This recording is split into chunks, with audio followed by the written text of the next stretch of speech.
until 1450, books were written and copied by hand. We call those manuscripts. They are some of the most beautiful works in existence. But these manuscripts would take many months, even years, to write or copy. This is where today's guest comes in. Well, he's not an actual guest because he's been gone for several hundred years, but he and his invention are the topic of this video. I'm talking about Johannes Gensfleisch zur Laden zum Gutenberg, also known as Johann Gutenberg, and his invention is the Movable Type Printing Press. Let's paint the landscape for this story. Gutenberg's exact birth date is unknown, somewhere around 1400 AD, and the location was Mainz, Germany. But to really paint the landscape, let's back up a little bit. The year 1337 was when the 100 Years' War began over the right to rule France. From 1347 to 1351, the Black Death, or Great Mortality, had killed over 1/3 of the European population.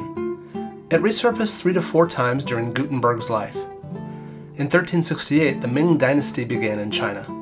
Then there's the Schism of 1378, where 2 men, eventually 3, claimed to be the true pope, simultaneously. And in 1384, John Wycliffe, the first to translate the Bible from Latin to Middle English, died of a stroke.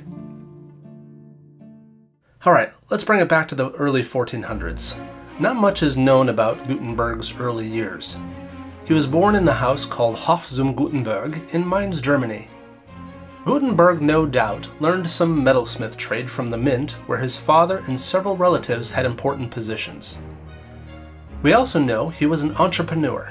He kept a pulse on what people wanted and what would make him money. One business venture was making mirrors to sell to the Catholics on their pilgrimage through Mainz.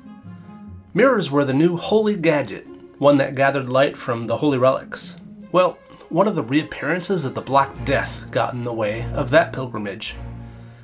At some point after the mirrors, Gutenberg changes focus to a secret project. He has the idea to create a machine and a process to copy books in a way never done before at scale. It's going to take many years and a lot of money.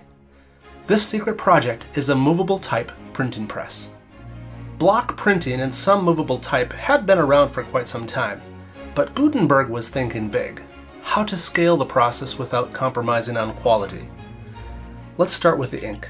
Gutenberg needed something that would stick to the metal type, transfer well to the page, and look great.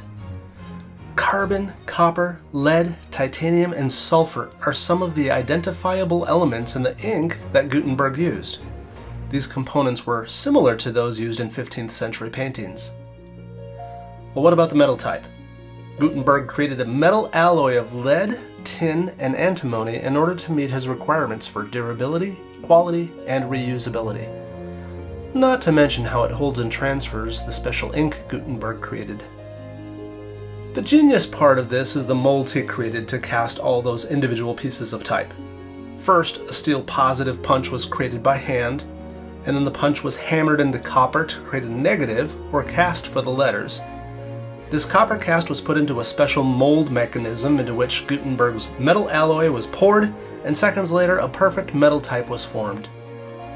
About 270 different sorts of metal type needed to be made, from capitals, lowercase, punctuations, abbreviations, ligatures, and those that gave spacing variation to allow for a perfect kern, or evenly spaced lines. A number of each sort had to be created to fill 1 to 2 pages of text. This means that Gutenberg needed to create somewhere in the ballpark of 2,600 individual pieces of type. After a few trials, Gutenberg settled on having 42 lines of type on each page that he printed. So his first major project is often called the 42-line Bible. And speaking of the Bible, why did Gutenberg choose the Bible as his first major printing project? Yes, the Bible has been known to be a book of great importance and influence, but let's hear straight from Gutenberg regarding his invention and the Bible. It is a press, certainly, but a press from which shall soon flow in inexhaustible streams of the most abundant and most marvelous liquor that has ever flowed to relieve the thirst of man. Through it, God will spread his word. A spring of pure truth shall flow from it.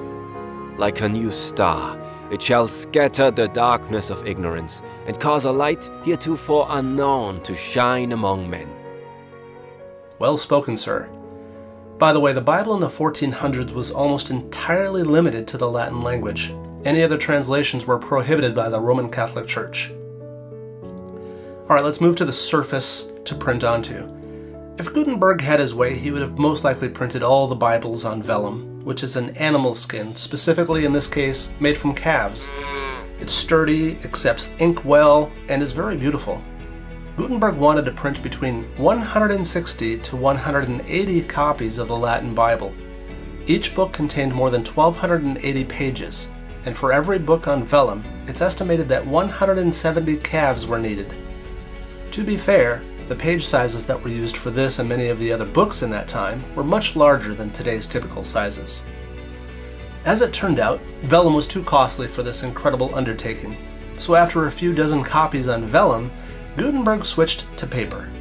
Not the inferior wood pulp paper that we know of today, but rag cotton fiber paper, which easily lasts centuries. The remaining printing of the Latin Bible was done using this type of paper. Okay, now it's time to talk about the press. Gutenberg would commission a carpenter to build his press in a similar style to the wine presses of the day. The parts of the printing press were as follows: the frame, the screw, the bar for pulling, the platen for even distribution of the pressure of the press, the form that holds the type, the tympan and frisket which held the paper or vellum in place, and then there was the ink blotters to disperse the ink evenly across the metal type. The process itself was pretty simple. Set the type in the forms, of course it needed to be put in backwards so that it would print the right way, and then evenly disperse the ink over the metal type, put the paper in the tympan and secure with the frisket, lay the tympan over the form and move the form under the platen. Pull the bar with a good amount of oomph, which presses the paper onto the ink-coated metal type, reverse the order of that whole operation and carefully lift out the printed paper. And voila, a printed page. Now rinse and repeat. Gutenberg started printing the Bibles around 1454 and would print somewhere in the ballpark of 180 Bibles on his new invention of the Movable Type Printing Press. For efficiency, Gutenberg printed with just the black ink on each of the pages. A completed stack of pages would be sold, maybe to universities, churches, or even wealthy individuals, and it would be up to the buyer to have the colors and any other decorations added, along with having the book bound. The monasteries were the perfect place for this, since they did the majority of manuscript writing and decoration, so it would make sense for them to do the finishing work on the Gutenberg Bibles. Every single Gutenberg is different because of that fact. Different individuals of varying skill sets would do the work of rubrication, which is adding the red, and any designs that the purchaser wanted done with drawing or illumination. So a single page from one Gutenberg could look very different to the same page from any other copy.